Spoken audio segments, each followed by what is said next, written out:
El Templo Bautista Bíblico comparte un mensaje que ha sido estudiado por los pastores de esta institución, conforme a las bases bíblicas. Nuestra única función y deber es compartirle los mensajes que se transmiten a nuestros compañeros en los cultos, por medio de nuestros pastores y líderes espirituales.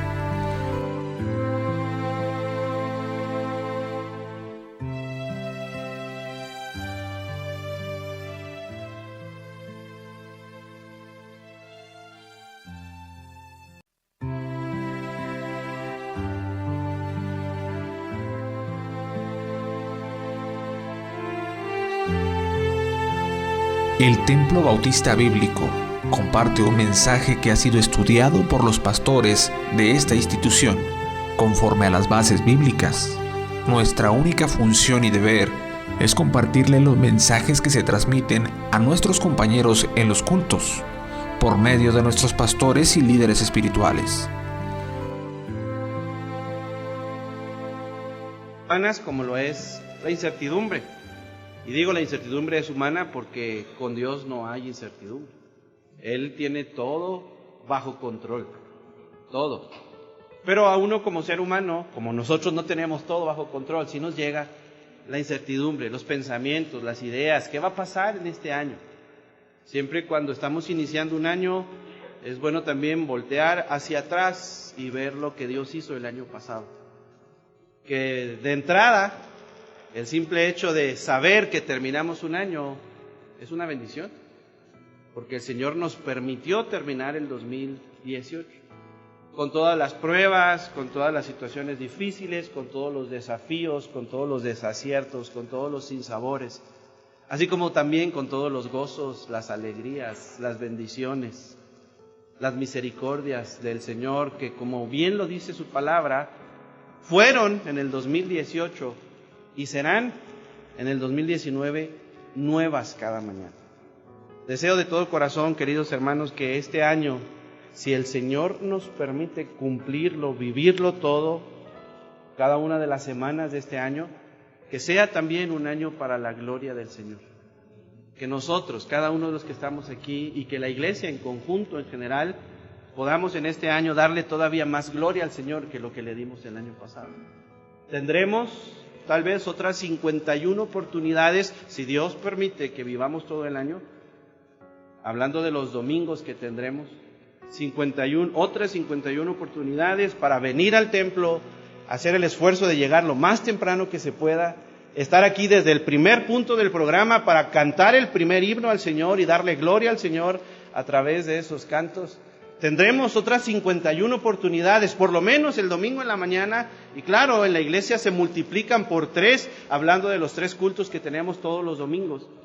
Tendremos otras 51 oportunidades para poder hacer el esfuerzo de traer a personas a que vengan a escuchar el Evangelio de Jesucristo.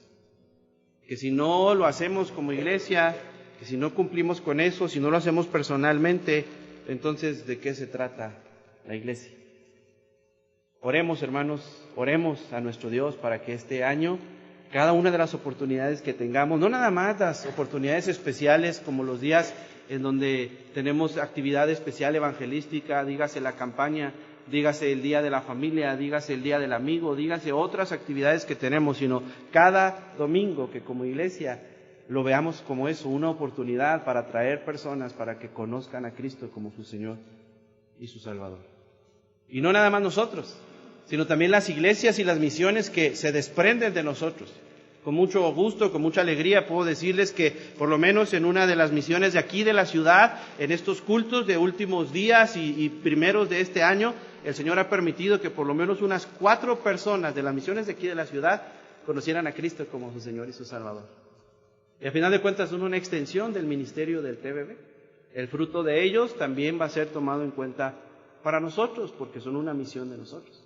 Pero no solamente eso, también en una de las misiones de la iglesia directa, que es la misión de Cuauhtémoc con nuestro hermano Mario Rodríguez, han habido por lo menos unas 13 o 14 personas contando el fruto que Dios dio ayer en el funeral del papá de la hermana Sobeida, que han conocido a Cristo como su Señor y su Salvador.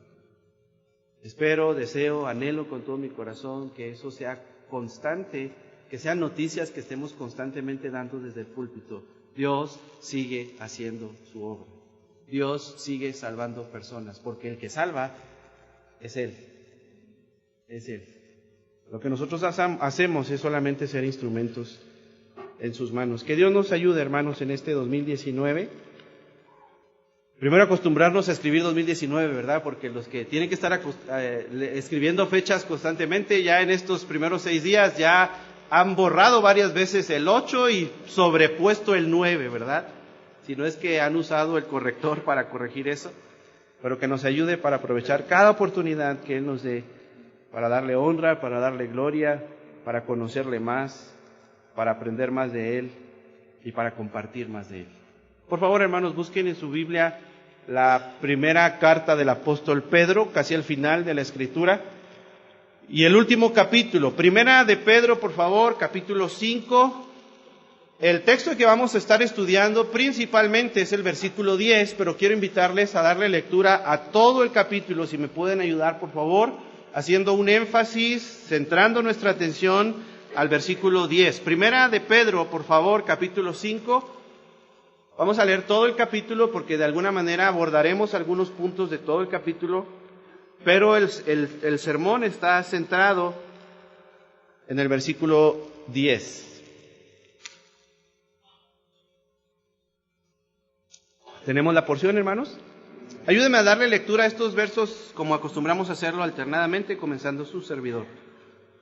Ruego a los ancianos que están entre vosotros, yo anciano también con ellos, y testigo de los padecimientos de Cristo, que soy también participante de la gloria que será revelada.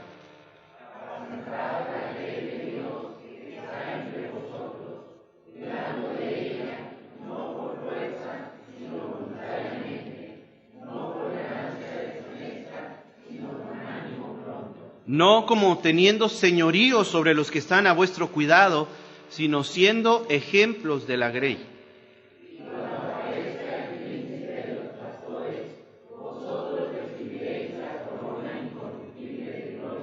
Igualmente, jóvenes, estad sujetos a los ancianos y todos sumisos unos a otros, revestidos de humildad, porque Dios resiste a los soberbios y da gracia a los humildes.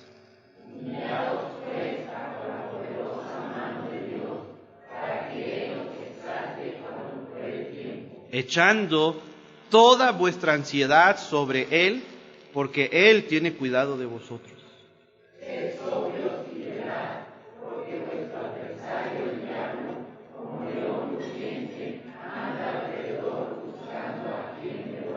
Al cual resistid firmes en la fe, sabiendo que los mismos padecimientos se van cumpliendo en vuestros hermanos en todo el mundo.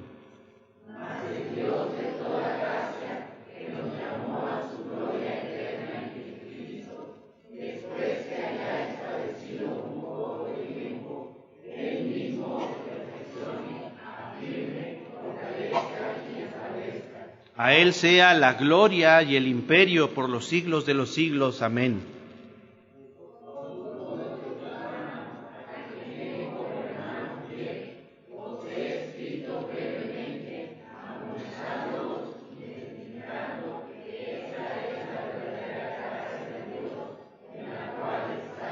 La iglesia que está en Babilonia, elegida juntamente con vosotros, y Marcos, mi hijo, os saludan. Saludaos unos a otros con ósculo de amor. Paz sea con todos vosotros los que estáis en Jesucristo. Amén. Lea conmigo, por favor, nuevamente el versículo 10, que es nuestro versículo central de la enseñanza de hoy. Juntos, por favor, el 10. Mas el Dios de toda gracia, que nos llamó a su gloria eterna en Jesucristo, después que hayáis padecido un poco de tiempo, Él mismo os perfeccione, afirme, fortalezca y establezca. Oremos, hermanos. Padre, ayúdanos, por favor, en este tiempo que vamos a meditar un poco en tu palabra. Que nuestra mente se centre, Señor, en el mensaje que tú tienes para nosotros. Que lo que vamos a estudiar, Señor, Y aún lo que tu siervo pueda explicar sea solamente lo que tu palabra comunica. Porque sabemos, Señor, que eso es lo importante. Porque tu palabra proviene de ti y tú eres el más importante, Señor. Que, por favor, Padre, tú sigas transformando, edificando, cambiando y moldeando, Señor, la vida de esta iglesia, de cada uno de los que estamos aquí en esta mañana, y que sea a través del instrumento principal que tú utilizas, que es tu palabra, Señor. A nosotros permítenos estar atentos a ella. Aleja las distracciones, aleja las cosas que puedan interferir en el entendimiento del mensaje de tu palabra, y que hoy, Señor, podamos recordar, contemplar, Señor, nuevamente cómo eres ese Dios de gracia que dice tu palabra, de toda gracia. Y que al contemplarte, Señor, así, que entendiendo, Señor, que tú eres ese Dios de toda gracia, podamos aún hoy, en este día, darte la honra y la gloria como el apóstol Pedro lo hacía. Al escribir esta carta, en sus destinatarios, en primer lugar, y por extensión, tú, Señor, inspirándolo a él, moviéndonos a nosotros mismos, Señor, a darte la gloria, porque eres el Dios de toda gracia. Ayúdanos, Señor, por favor. Nos quedamos en tus manos, en el nombre de Jesús. Amén. El mensaje, hermanos, está titulado Manifestaciones de la gracia de Dios. Déjeme leer nuevamente este versículo que ya le pedí que usted me acompañara a leer. Esta es la tercera vez que lo vamos a leer. Mas el Dios de toda gracia, que nos llamó a su gloria eterna en Jesucristo, después que hayáis padecido un poco de tiempo, Él mismo os perfeccione, afirme, fortalezca y establezca. El apóstol Pedro está concluyendo, está llegando al final de esta llamada primera carta que él escribió de las epístolas universales, como se les titula, y está concluyendo esta carta expresando un deseo intenso que había en su corazón. Él tenía, a final de cuentas, un corazón de pastor. Porque si recordamos aquel momento cuando el Señor Jesucristo, después de que Él había negado 3 veces y es confrontado por el Señor Jesucristo le dio una tarea especial al apóstol Pedro. Él le dijo las 3 veces: apacienta mis corderos, apacienta mis ovejas. Y le habló del trabajo, de alguna manera, que él tenía que realizar a partir de ese momento. Y el libro de los Hechos, los primeros 11 o 12 capítulos, nos describen cómo de una manera especial el apóstol Pedro fue utilizado por el Señor para empezar con esa obra de apacentar a los corderos, a la iglesia del Señor, de pastorear. Y lo vemos a él de una manera sobresaliente, predicando varios mensajes. Lo vemos a él de una manera muy interesante, como el pastor Alberto hace algunos domingos nos decía, el día de la familia, cómo él entendió lo que Dios estaba haciendo, siguió la voz del Señor, fue guiado, fue llevado hasta la casa de Cornelio, y él entendió aquella visión que el Señor le mostró y le predicó el evangelio a Cornelio, y muchas personas conocieron a Cristo como su Señor y Salvador. Y su obra de pastoreo, de alguna manera, fue desarrollada por el apóstol Pedro. Y cuando llegamos casi al final de su vida, algunos llegan a decir que Pedro murió solo 2 años después de que escribió esta primera carta. Cuando llegamos al final de su vida, él expresa en esta carta primera, al final, un deseo profundo, intenso que había en su corazón. ¿Cuál es ese deseo? Es lo que expresa el versículo 10. Él dice: mas el Dios de toda gracia, que nos llamó a su gloria eterna en Jesucristo, después que hayáis padecido un poco de tiempo, Él mismo, y aquí está el deseo, Dios mismo los perfeccione, los afirme, los fortalezca y los establezca. Ese era el deseo que él tenía en su corazón. Esta carta que fue escrita por el apóstol Pedro tiene, podemos decirlo así, varios propósitos. Uno de ellos es ayudarle a los creyentes de aquel tiempo, de aquel entonces, y por consecuencia también a nosotros, a entender que las pruebas son parte de la vida, que el sufrimiento es natural en el ser humano. A veces quisiéramos que eso no fuera así. A veces cuando contemplamos a nuestros hijos, sobre todo, y de un tiempo para acá yo lo he entendido de una manera más clara, quisiéramos evitarle lo más que se pudiera el sufrimiento a nuestros hijos, pero es imposible. Porque algunos de ellos, hasta desde el mismo vientre de su propia madre, experimentan cierto sufrimiento. Porque hay estudios que comprueban que si la mamá está estresada, si la mamá está enojada, esas cosas terminan afectando al bebé que el Señor está formando en el vientre de su madre. Y desde entonces ya experimentan sufrimiento. Y también al nacer, la imagen más natural y más común de cuando un bebé nace es que si no llora, hay que hacerlo llorar, ¿verdad? ¿Y qué es lo que hacen? ¿Le cuentan alguna tragedia? ¿Le dicen algo malo para que llore? Lo que se hace comúnmente es infligirle dolor a través de aquella nalgada para que él reaccione, ¿verdad? O ella reaccione. Ahora, esto es parte de lo que se tiene que hacer, lo entendemos, pero el punto es ese. Desde ese momento, el ser humano, nosotros los seres humanos, empezamos a enfrentar cierto sufrimiento. Eso es natural. Y Pedro lo que hace con esta carta es, una de las cosas que él hace, uno de los propósitos que él tiene, es llevar a los creyentes a entender que el sufrimiento es parte de la vida, y a los creyentes llevarnos a entender que aún en el sufrimiento podemos y debemos darle gloria a Dios. Simplemente porque él dice, debemos de considerarnos dichosos y privilegiados porque el Señor nos permite participar de los padecimientos del Señor Jesucristo. Cuando él escribe esta carta, dicen los eruditos, fue en el tiempo en que Nerón quemó media ciudad o una gran parte de la ciudad de Roma. Dice la historia que eso sucedió. Algunos dicen que Nerón quiso quemar la ciudad por sus deseos de seguir construyendo a esa gran ciudad en aquel entonces. Y para poder seguir construyendo tuvo que, según dicen los estudiosos, los historiadores, tuvo que quemar una parte para poder volver a construir. Y dicen que eso le ganó el descontento al propio pueblo, y claro que sí, ¿cómo no va a estar un pueblo descontento con su gobernador, con su gobernante, si él decide quemar una parte de la ciudad para volver a construirla? Y lo que hizo Nerón, dicen los estudiosos, es que entendiendo que le había ganado el desfavor, el descontento y la ira de su propio pueblo, él buscó, como alguien diría, un chivo expiatorio a quien cargarle el que la ciudad había sido quemada. Y como en aquel tiempo el cristianismo ya había crecido en la ciudad de Roma, a él se le hizo fácil adjudicarle a los cristianos que la ciudad de Roma había sido incendiada.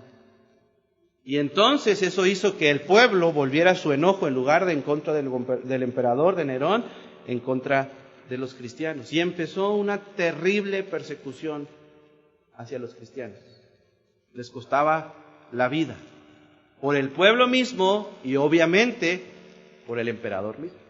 Y es sorprendente los relatos que hay acerca de las cosas que Nerón hacía en contra de los cristianos. Cosas un tanto inauditas, terribles. Y comenzó una terrible persecución, y en ese contexto es cuando Pedro escribe esta carta, y por eso les digo, uno de los propósitos es hacerles ver a los creyentes que el sufrimiento, que las pruebas y que la persecución es parte de la vida cristiana, y que debemos y podemos darle gloria a Dios en medio del sufrimiento, de la prueba. Y lo que él hace en el final de esta carta, que es lo que vamos a estar estudiando principalmente, es, reitero, expresar un deseo que había, una petición que había en su corazón hacia Dios para con los creyentes a quien dirige la carta. Y para hacerlo, él utiliza algunas palabras muy interesantes. Mire otra vez nuestro versículo, 1 de Pedro 5:10. Él comienza diciendo, más el Dios de toda gracia. Ahora note, utiliza y empieza este versículo diciendo, más, que es como la palabra pero. Y esta palabra más o pero conecta lo que inmediatamente acababa de decir con lo que va a decir a continuación. Aunque creemos que por ser la conclusión de la carta, lo que el apóstol Pedro está haciendo es en realidad no solamente conectar lo que acaba de decir, sino está conectando todo lo que había mencionado en la totalidad de la carta, está conectando los consejos que él dio en la carta, está conectando las amonestaciones que él dio, el repaso de las bendiciones mencionadas en toda la carta, está mencionando y está conectando sus ruegos, y todo lo que ha mencionado lo está conectando con la petición que le va a presentar al Señor. Más, es como si dijera, pero ante todo esto, ante todo lo que hemos hablado, yo quiero expresar una petición, yo necesito expresar la petición que tengo delante del Señor. Y él dice, más. Y luego, una inscripción, tiene un título que él utiliza para referirse al Señor, y él le llama al Señor más el Dios de toda gracia. Este es un título muy interesante. El pueblo de Israel, en el Antiguo Testamento, la nación como tal, estaban acostumbrados a identificar al Señor por diferentes nombres. Y la mayoría de las veces cambiaba un poco el nombre en base a la situación que estuvieran enfrentando. Por eso en la Escritura aparecen en ocasiones diferentes nombres para referirse al Señor. Y puedo mencionarle algunos de ellos, y tal vez usted y yo podemos recordar algunos de los salmos en donde el pueblo utiliza ese nombre de Dios para referirse a Él, porque realmente estaban experimentando la sanidad del Señor, estaban experimentando la paz del Señor, estaban anhelando que el Señor obrara en ellos, santificándolos, y aparecen estos nombres, que le voy a mencionar algunos. Por ejemplo, en la Escritura aparece el nombre Elohim para referirse al Señor, es uno de sus nombres que quiere decir el Creador Todopoderoso. Porque una de las cosas que de alguna manera podemos decir los judíos nos ayudan a nosotros como cristianos en la actualidad, en las que estamos de acuerdo, es que ellos afirman que Dios es el Creador. Y nosotros también lo afirmamos porque es lo que la Escritura dice. Elohim, el Dios Creador Todopoderoso. Y en ocasiones se refieren a Él así como Elohim. ¿Por qué? Porque en ese momento lo que ellos necesitan es recordar o apuntan o señalan a que Él es el Creador Todopoderoso. Otro nombre, el Olam, que significa el Dios eterno. Ellos están de acuerdo, ellos entienden perfectamente, y nosotros, porque la Escritura lo dice, que Él es el Dios eterno. Otro nombre, el Roi, que significa el Dios que me ve. Para ellos era importante el saber que Dios siempre los veía, y en ocasiones se dirigían a Él como en este título, el Roi, que significa el Dios que me ve. Otro, que este es un poquito más conocido, el Shaddai, que significa el todo suficiente, el Dios de las montañas, el Dios todopoderoso. Y este término lo usan todavía bastante, refiriéndose al Señor como el Shaddai, porque reconocen que Dios es todopoderoso.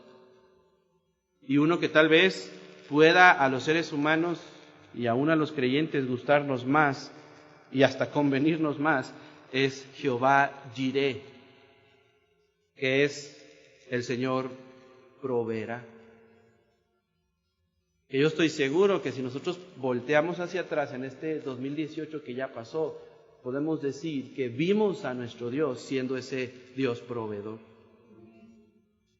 Y debemos darle gloria por eso. Debemos darle las gracias por eso. Jehová Jireh, Él es el proveedor, el Señor proveerá, el Señor fue nuestro proveedor. Otro, Jehová Mekadesh, el Señor que santifica.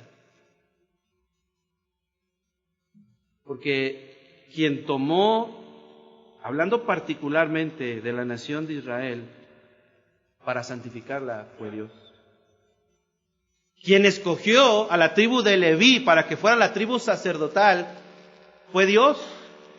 Porque realmente, si hiciéramos un análisis de las 12 tribus y de todos los descendientes de las tribus, podríamos concluir fácilmente que ninguna tribu era digna de ser la tribu sacerdotal, pero Dios quiso escoger a la tribu de Leví. Y fue Dios el que escogió a los descendientes de Aarón y a Aarón mismo para que empezaran con ese linaje sacerdotal. Fue Dios el que lo hizo. ¿Merecían ellos eso? No, hermanos. ¿Merecía Aarón ser ese sacerdote? No. En la historia vemos que en una ocasión él y su hermana María se opusieron al liderazgo de Moisés y así les fue. Dignos como tales, como ninguno de nosotros no eran, pero Dios los escogió a ellos. ¿Y qué había que hacer?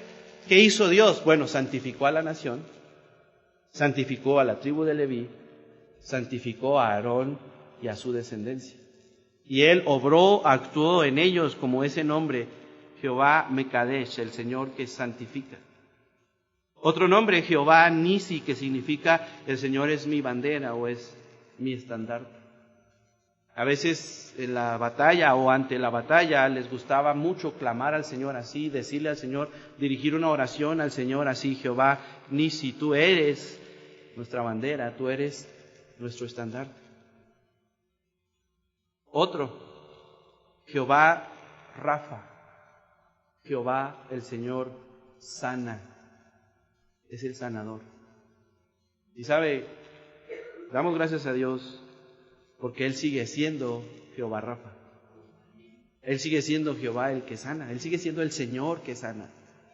Ciertamente tenemos en la actualidad ayuda, bastante avance con los médicos que el Señor mismo les ha permitido tener cierto conocimiento, tener ciertos estudios y aplicarlos a las cuestiones de la salud del cuerpo humano, pero entendemos que en realidad, a final de cuentas, quien decide que una persona sane o no es Dios, usando o no la medicina, pero es Él, porque Él sigue siendo el Señor que sana. Sigue siendo Él. Otro nombre es Jehová Roí, o Roy, que es el Señor es mi pastor. Este es diferente al anterior, el Dios que me ve, al menos en la escritura, porque las letras son diferentes. Jehová Roí, el Señor es mi pastor. Y el hermano Gabriel oraba en la oración citando el Salmo 23. Y lo que dice ahí es Jehová Roí, Jehová es mi pastor. Y qué bendición, hermanos, que sea Dios nuestro pastor. Qué bendición. Porque Él es el que nos cuida, porque Él es el que nos alimenta, Él es el que nos apacienta, Él es el que nos lleva a lugares de verdes pastos, Él es el que nos lleva a lugares de reposo, es Él. Es Él el que está con nosotros, aunque andemos en valle de sombra y de muerte, y es Él, Jehová, es Él, el Señor, es Él, Jesucristo, el que nos hace estar confiados, aunque andemos en valle de sombra y de muerte. Y podemos decir, no temerá mi corazón, estaré confiado. Y note esto, es Él, Jehová Roí, Él es el pastor, el Señor es el pastor, Jesucristo es el pastor, es Él el que adereza mesa delante de nuestros enemigos. Es Él el que unge nuestra cabeza con aceite. Es Él el que llena nuestra copa hasta el punto que está rebosando. Es Él el que permite que el bien y la misericordia esté en nosotros, esté cerca de nosotros. Es Él el que pone aún en nosotros el deseo de estar en la casa de Jehová por, dijo ya aquí, largos días. Es Él. Y es el Señor. Es Él. Y el último de los nombres que tengo, que son más todavía, títulos y nombres del Señor, es Jehová Shalom, que significa el Señor es nuestra paz. El Señor es paz. Ahora miren cómo estos nombres se conectan con lo que hace el Señor Jesucristo. Porque es el Señor Jesucristo el que nos trae justificación delante de Dios. Justificados pues por la fe, tenemos paz, shalom, paz para con Dios por medio de nuestro Señor Jesucristo. Es Él. Por eso nosotros afirmamos, no es nada más que creamos, es afirmamos que Jesucristo es Dios. Él es Él es nuestra paz, Él es el que nos trae paz, Él es Jehová Shalom. Y le digo, hay otros nombres más. Sin embargo, hermanos, no podemos decir que alguno de ellos es necesariamente más importante o más grande que alguno de los otros. No podemos decir, ese es el nombre más importante de Dios. Como tal, sería difícil definir a uno de ellos. Y no es mi propósito en esta hora, en esta mañana, tratar de llegar a saber cuál es el más importante. Lo que he querido hacer y lo que he tratado de hacer al recordarle estos nombres que el Señor tiene y que los judíos le han dirigido a Él y que están en la palabra de Dios, lo que le quiero llevar es a entender que el título que el apóstol Pedro utiliza al final de su carta primera que él escribe a sus destinatarios es un título no más importante que todos ellos, pero es un título que abarca todos esos nombres. Porque Él le llama al Señor el Dios de toda gracia. De toda gracia. ¿Por qué? Insisto, hermanos, no es que este nombre y este título sea más importante. Más bien es un título que abarca todas estas cosas. Porque cada uno de esos nombres que hemos mencionado y los otros que me faltaron son importantes. Pero lo que hace el apóstol Pedro es abarcar todos esos nombres, porque por su gracia Dios es Jireh, Dios es el proveedor. Es por su gracia. Porque por su gracia, por ser el Dios de toda gracia, Él es el que santifica por su gracia. Porque por su sola gracia, Él es el que sana. Porque por su sola gracia, Él, Dios, Él, Jesucristo, es nuestra bandera, es nuestro estandarte. Por su sola gracia, Él es el pastor y por su sola gracia, Él es nuestra paz. Por eso con este título lo que hace Pedro es abarcar todas esas cuestiones acerca de Dios. Y le llama y le dice el Dios de toda gracia. Y en este texto, hermanos, de Primera de Pedro 5:10, en este solo texto, y en el pasaje vamos a ver más, pero en este solo texto encontramos por lo menos 3 manifestaciones de la gracia del Señor. 3. ¿Cuáles son?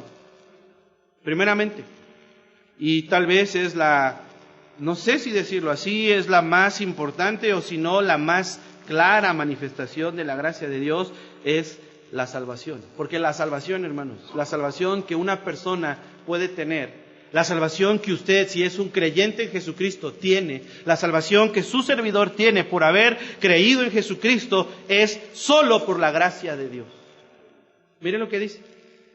Mas el Dios de toda gracia, y aquí está la manifestación, que nos llamó a su gloria eterna en Jesucristo. ¿A qué está haciendo alusión a esto? Nosotros cuando decimos, bueno, esta persona fue llamada a la gloria del Señor Jesucristo, es cuando ya murió. Y aquí no está diciendo Pedro, que está hablando de que muere y pasa a la presencia del Señor, sino está haciendo alusión al punto y al momento cuando esa persona fue salvada por el Señor. Es cuando la salvación llegó a la persona que recibe la salvación, en quien Dios pone su mirada, en quien Dios trabaja y obra para que esa persona entienda su condición delante del Señor, se arrepienta de sus pecados, confiese a Jesucristo como su Señor, su Salvador, pida perdón por sus pecados y deposite su fe en el único depósito seguro que es Jesucristo. A eso se refiere. Y Él está diciendo, mas el Dios de toda gracia, que nos llamó a su gloria eterna en Jesucristo. Ahora, esto nos debe de llevar a pensar o hacernos una pregunta. ¿Qué es la gracia de Dios? Ciertamente puede ser un tema que puede ser o mal entendido, o a veces podemos llegar a tener un entendimiento muy corto, muy pequeño sobre lo que es la gracia de Dios. Es un tema bastante profundo, la gracia de Dios. Bastante profundo. Pero quisiera solamente mencionar una definición simple de lo que es la gracia de Dios para seguir entendiendo lo que es este texto, lo que dice este texto, más el Dios de toda gracia. Alguien definió a la gracia de Dios así, y es que en realidad así es. La gracia de Dios es simplemente el favor de Dios inmerecido, gratis y no ganado. Eso es la gracia de Dios. Déjeme reiterar esta parte de la definición. Simplemente es el favor de Dios inmerecido, gratis y no ganado. Es un regalo dado por Dios, no porque seamos dignos de Él, sino solamente porque Dios, de su gran amor, quiere darlo. Esa es la gracia de Dios. Hay muchas cosas que nosotros disfrutamos por gracia de Dios, porque hasta la vida misma que tenemos hasta ahorita y que Dios nos concede es por la gracia de Dios. Si tenemos un trabajo, decía nuestro hermano Rolando, y tenemos un ingreso y podemos adorar al Señor trayendo los diezmos, las ofrendas, la promesa de fe, es por la gracia de Dios. Si tenemos aire medio puro para respirar, es solo por la gracia de Dios.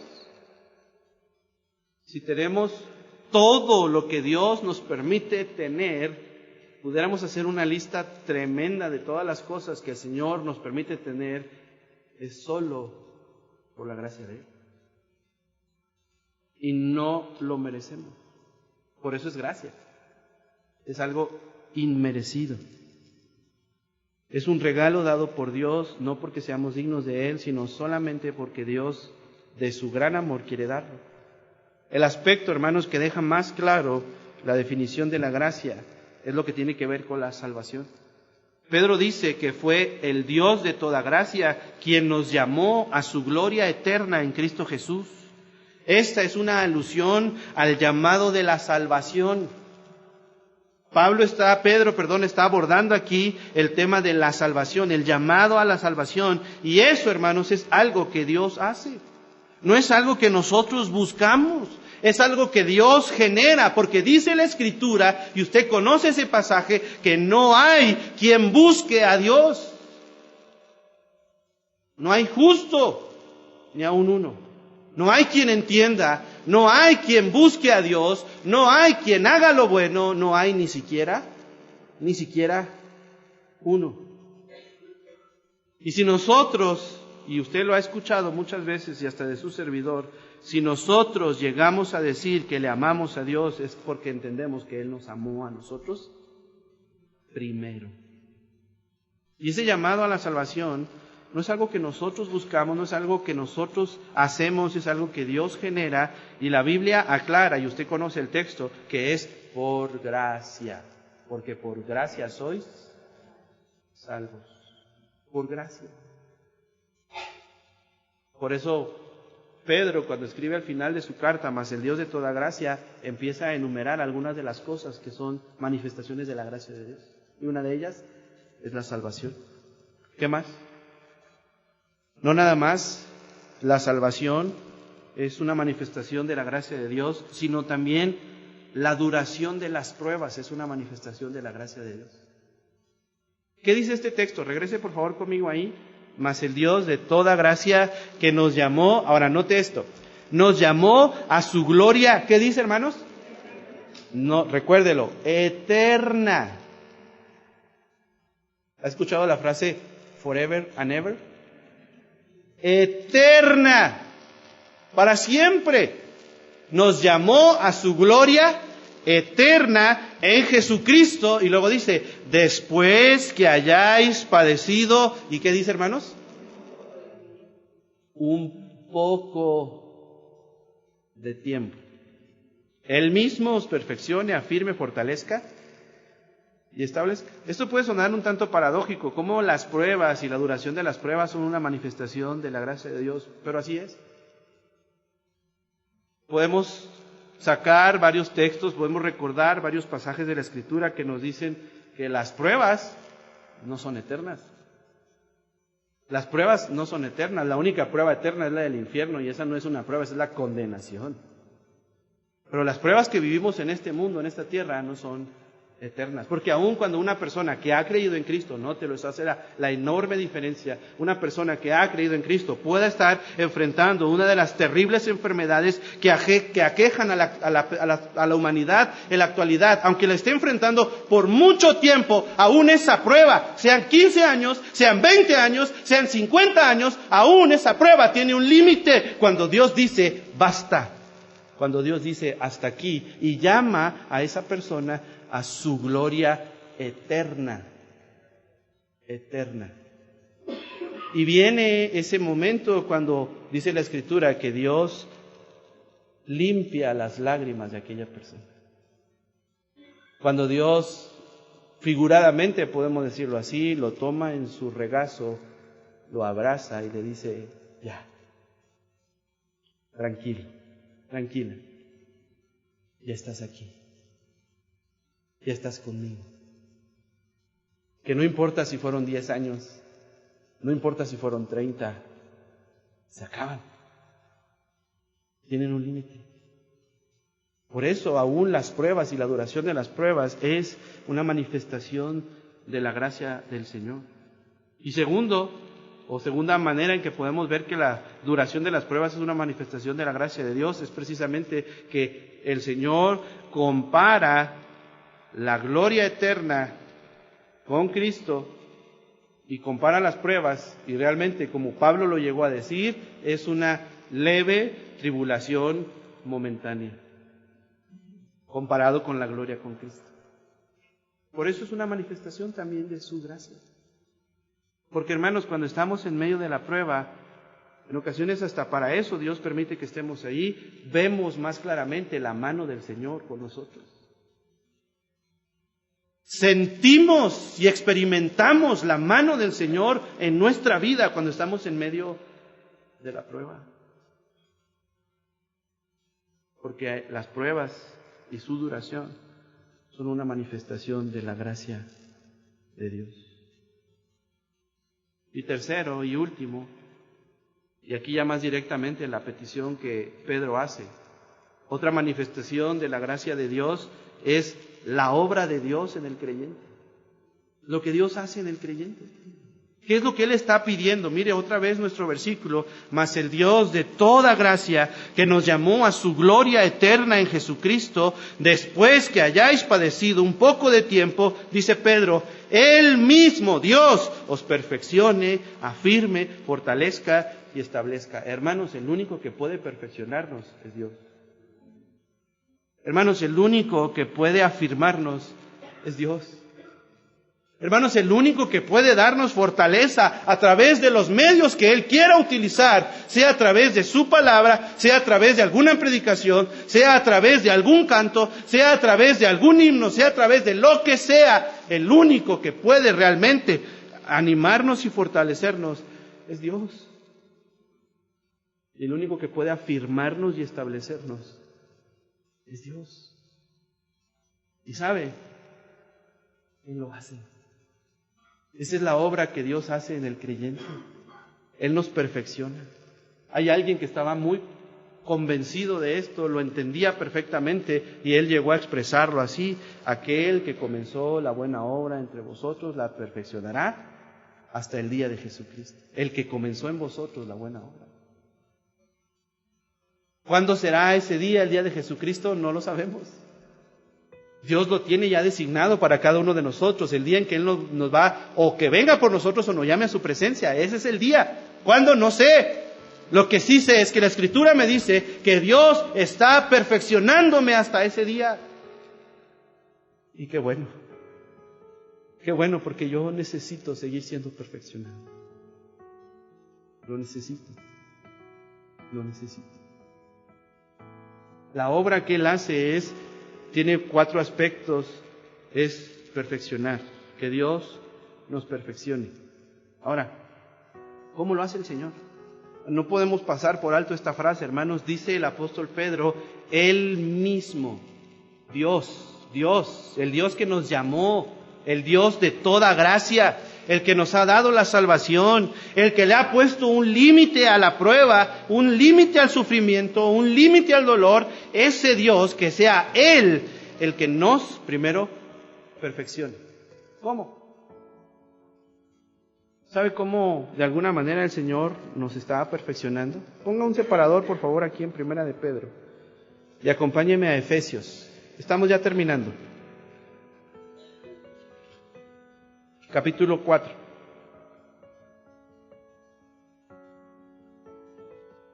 Versículo 11 en adelante.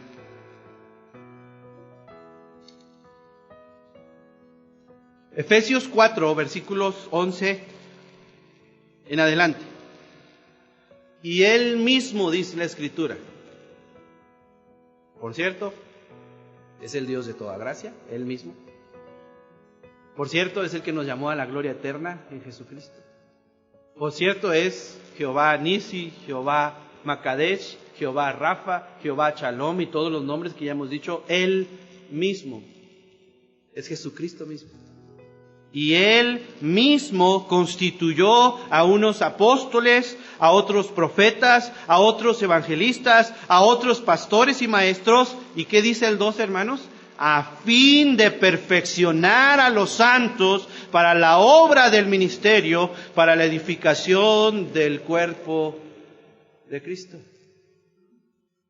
¿Para qué estableció Dios las funciones pastorales dentro de la iglesia? Para perfeccionar a los santos. Puede ser que quien Dios haya puesto en su momento, en su tiempo, en el lugar en el que Dios le puso, no sea del todo de su agrado y se vale hasta cierto punto. Pero el punto es, si no hacemos a un lado el propósito por el cual fue puesto por Dios ahí, podemos estar no de acuerdo en algunos aspectos, no de acuerdo en algunas cuestiones hasta leves si usted quiere, pero hay que entender que fueron puestos por Dios para perfeccionar a los santos. Ahora esto es doble, porque tiene la cuestión y la responsabilidad para el que Dios puso, que es hacer su trabajo de perfeccionar a los santos, y tiene la responsabilidad y tiene la cuestión de aquellos con quienes Dios les puso para que dejen que el Señor los perfeccione a ellos a través de quien Dios puso.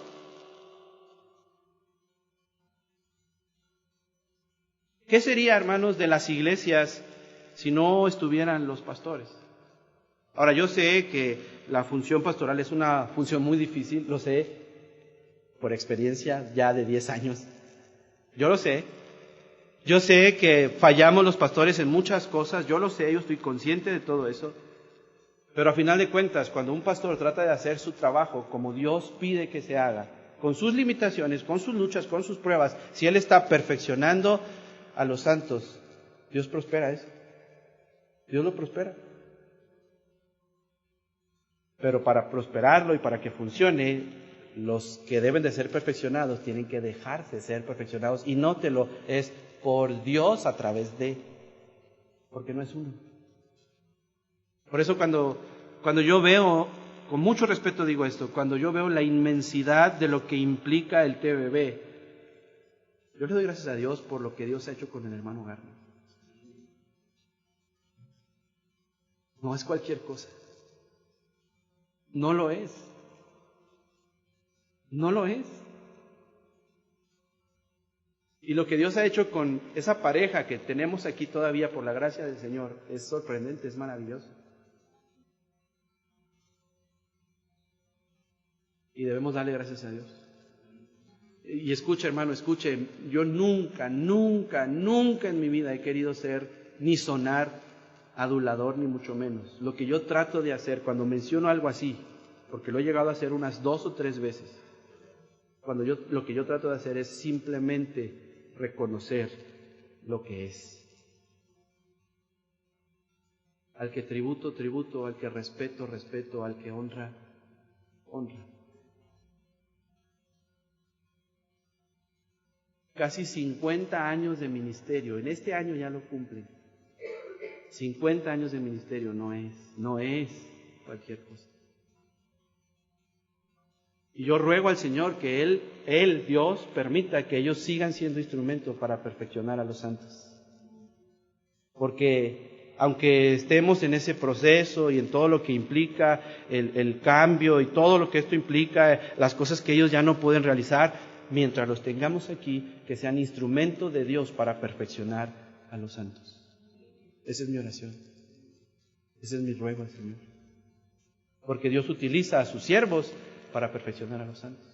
¿Sabe qué más utiliza? Utiliza las pruebas para perfeccionar a los santos. ¿Recuerda usted a Abraham? La terrible prueba que Dios le puso. Le pidió a su propio hijo, aquel por quien había estado pidiendo durante mucho tiempo, aquel a quien Dios le dijo, o en quien Dios le dijo que se iba a cumplir su promesa de descendencia. Se lo pidió y Abraham estuvo dispuesto a entregarlo. Es más, yo puedo decir, lo entregó. Fue Dios el que detuvo el que Abraham quitara la vida de Isaac. Fue Dios el que lo hizo. Abraham estaba decidido. Lo probó y fue perfeccionado a través de esa prueba. El dolor o la prueba perfecciona. También el apóstol Pedro pide, regresando por favor a nuestro pasaje, mas el Dios de toda gracia, que nos llamó a su gloria eterna en Jesucristo, después que hayáis padecido un poco de tiempo, Él mismo os perfeccione. Y luego después dice, afirme. Afirmar significa poner firme una cosa. Afirmar significa sujetarla para que no se caiga. Afirmar es sinónimo de afianzar, de atar, de apuntalar, de atirantar, de apisonar, de cimentar. Y de otras palabras más que, hermanos, quien lo puede hacer en nuestra vida y quien lo debe de hacer en nuestra vida, debe de ser el Señor. Santiago nos dice que mientras esperamos la cosecha, es decir, el fruto de nuestra labor, la venida de Jesús, debemos afirmar nuestros corazones. Que sea Dios quien lo afirme. En este 2019, venga lo que venga, no sabemos qué va a venir. Sabemos que Dios controla todas las cosas, sabemos que no va a pasar nada que Dios no quiera que pase, pero pidámosle a Dios, como Pedro lo hacía, que Dios sea el que nos perfeccione, el que nos afirme, el que nos fortalezca y el que nos establezca. Que sea Él. Y solo Él. Pudiéramos profundizar más, pero por cuestión del tiempo no lo vamos a hacer. Solamente quiero terminar con esto. Pedro expresó una petición y un anhelo que tenía en su corazón para con los creyentes, que obviamente podemos entender que era para su propia vida también. Él estaba ya al final de su vida, tal vez sin saberlo. La tradición dice que su esposa le acompañó en su ministerio. La tradición dice que su esposa fue crucificada. Murió siendo crucificada, es lo que dice la tradición. Y la tradición dice que él también fue crucificado, pero él no se sentía digno de morir como había muerto su Señor y pidió a sus verdugos que por favor, como si fuera su última voluntad, lo crucificaran a él al revés, porque no se sentía digno de morir como su Señor. Y estaba llegando al final de su vida, ya había vivido una gran parte, había vivido bastantes años o algunos años, y él estaba expresando el anhelo que tenía para su vida, el anhelo que tenía para los creyentes, y por extensión, el anhelo que él tenía también, y el anhelo que debe de haber en nuestro corazón. Y el anhelo es este: mas el Dios de toda gracia, que nos llamó a su gloria eterna en Jesucristo, después que hayáis padecido un poco tiempo, Él mismo os perfeccione, afirme, fortalezca y establezca. ¿Para qué? ¿Sabe para qué? Para lo que expresa en el siguiente versículo. Para que con esa obra que Él hace, para que al disfrutar del Dios de toda gracia, en el sentido correcto de la expresión, de las manifestaciones de la gracia de Dios, sea la salvación, sea la duración de las pruebas, sea la obra que el Señor hace en nosotros, para que al disfrutar todo eso, al experimentar todo eso, nosotros decidamos ir a la presencia de Dios a hacer esto. A Él sea la gloria y el imperio por los siglos de los siglos. Amén. Si Dios quiere en este año, y ese es nuestro anhelo, y de alguna manera es lo que tenemos que buscar, perfeccionarnos, afirmarnos, fortalecernos y establecernos, a Él sea la gloria. Y si no quiere, si algo pasara y Él no quisiera, a Él sea la gloria, porque la gloria le pertenece solo a Él. Cierre sus ojos, hermano, vamos a orar para terminar.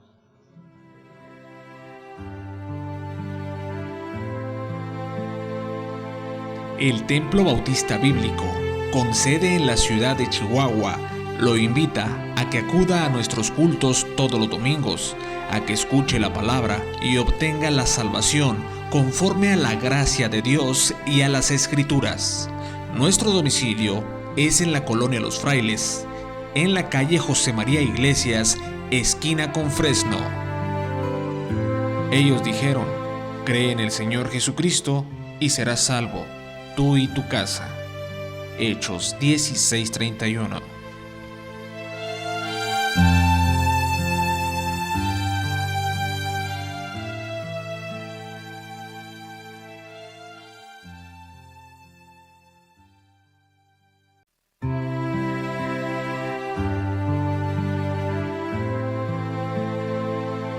El Templo Bautista Bíblico, con sede en la ciudad de Chihuahua, lo invita a que acuda a nuestros cultos todos los domingos, a que escuche la palabra y obtenga la salvación conforme a la gracia de Dios y a las Escrituras. Nuestro domicilio es en la colonia Los Frailes, en la calle José María Iglesias, esquina con Fresno. Ellos dijeron: cree en el Señor Jesucristo y serás salvo, tú y tu casa. Hechos 16:31.